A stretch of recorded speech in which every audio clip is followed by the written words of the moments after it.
Welcome back to StorySphere. The plate shattered on the marble floor, and the whole dining room went silent. Adiz Okonkwo was already on her knees, gathering the broken pieces with her bare hands.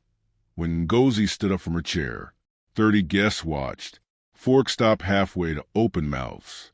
Somewhere, a glass was set down too gently, the way people do when they're about to enjoy somebody else's shame.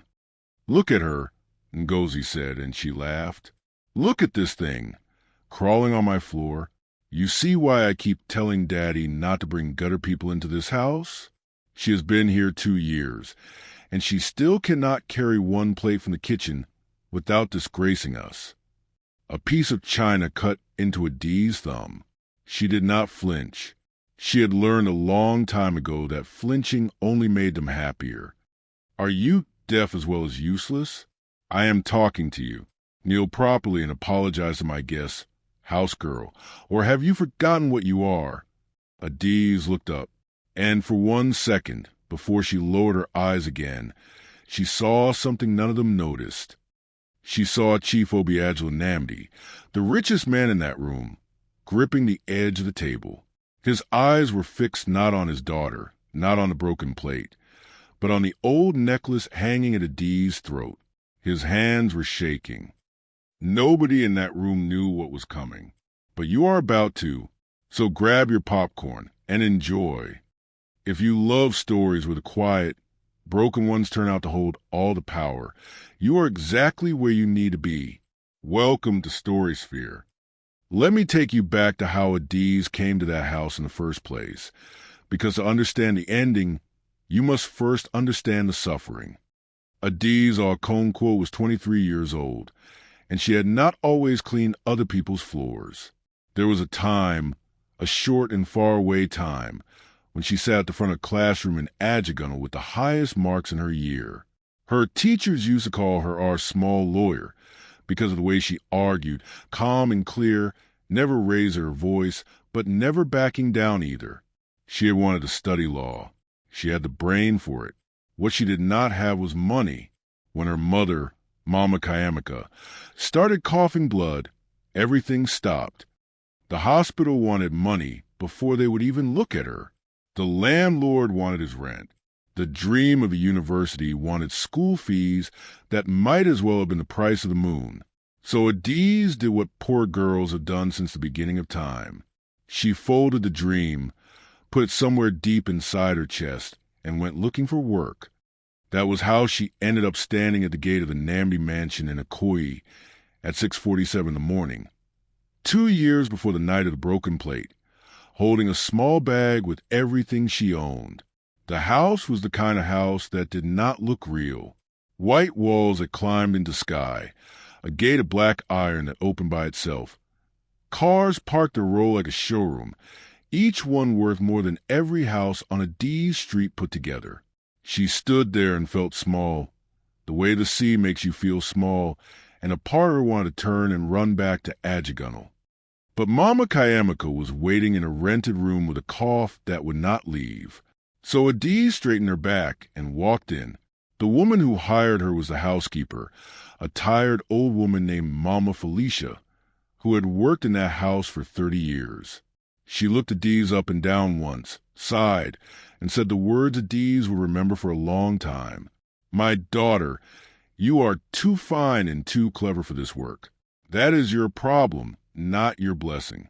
In this house, the ones who suffer most are the ones who shine. So if you are wise, you will keep your head down, do your work, collect your salary, and let nobody remember your face. Do you hear me?" "Yes, Ma," Adiz said. She did not yet understand. She would. The master of the house was Chief Obiageli Nnamdi. Everybody simply called him Chief.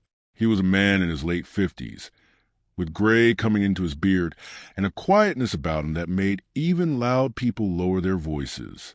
He had built Nnamdi Holdings from a single market stall into one of the largest companies in Lagos, and people said he was hard as iron in business. But in his own house, he moved like a man carrying something heavy that nobody else could see. He rarely smiled. He never spoke about his past. In his study, there was a photograph that nobody was allowed to touch. It sat in a silver frame on his desk, turned slightly so that only he could see it properly. Once, in her first week, Adiz had reached to dust it, and Mama Felicia caught her wrist so fast it frightened her. "Never," the old woman whispered. "Never touch that one." The last girl who touched it, he did not raise his voice. He did not even look angry. He just told her to pack her things and go. So never. Adiz never touched it. But sometimes when she cleaned the study, she would catch the chief sitting in front of that photograph in the dark, not moving, just looking. And she wondered who could put such sadness into the face of a man who had everything. Then there was Ngozi. Ngozi Namdi was the chief's brother's daughter. Her own parents had died when she was a small girl, and the chief, who had no children of his own that anyone knew of, had taken her in and raised her like a princess. And princess was a word, because Ngozi believed the world had been built as a footstool for her feet. She was 26, beautiful in the cold way of someone who has never been refused anything. And she had decided very early that she would inherit Namdi holdings when the old man died. From the first day, Ngozi looked at Adiz and saw a threat she could not name, and she dealt with it the only way she knew how, with cruelty. Then the room collapsed into motion, all at once. Doctors rushing forward, monitors being reattached, the nurse who had been moving toward Kale, stopping completely still, her hand over her heart. Garrison Vale slid down the wall until he was sitting on the hospital floor with his face in his hands, making a sound that was not quite crying and not quite anything else. Kale set the baby gently on the examination table, stepped back, and picked up his backpack from where he had dropped it by the door. He was almost in the hallway before Garrison looked up and said, "Wait! Now, before we continue, here's something you need to know. What Kale did in that room is the most visible part of the story, but StorySphere wants you to know what made it possible." 2 years before that morning, a clinic volunteer named Dorothy had left a box of donated books outside the building at the end of a long shift. She did not sort through them carefully. She did not think about who might pick them up.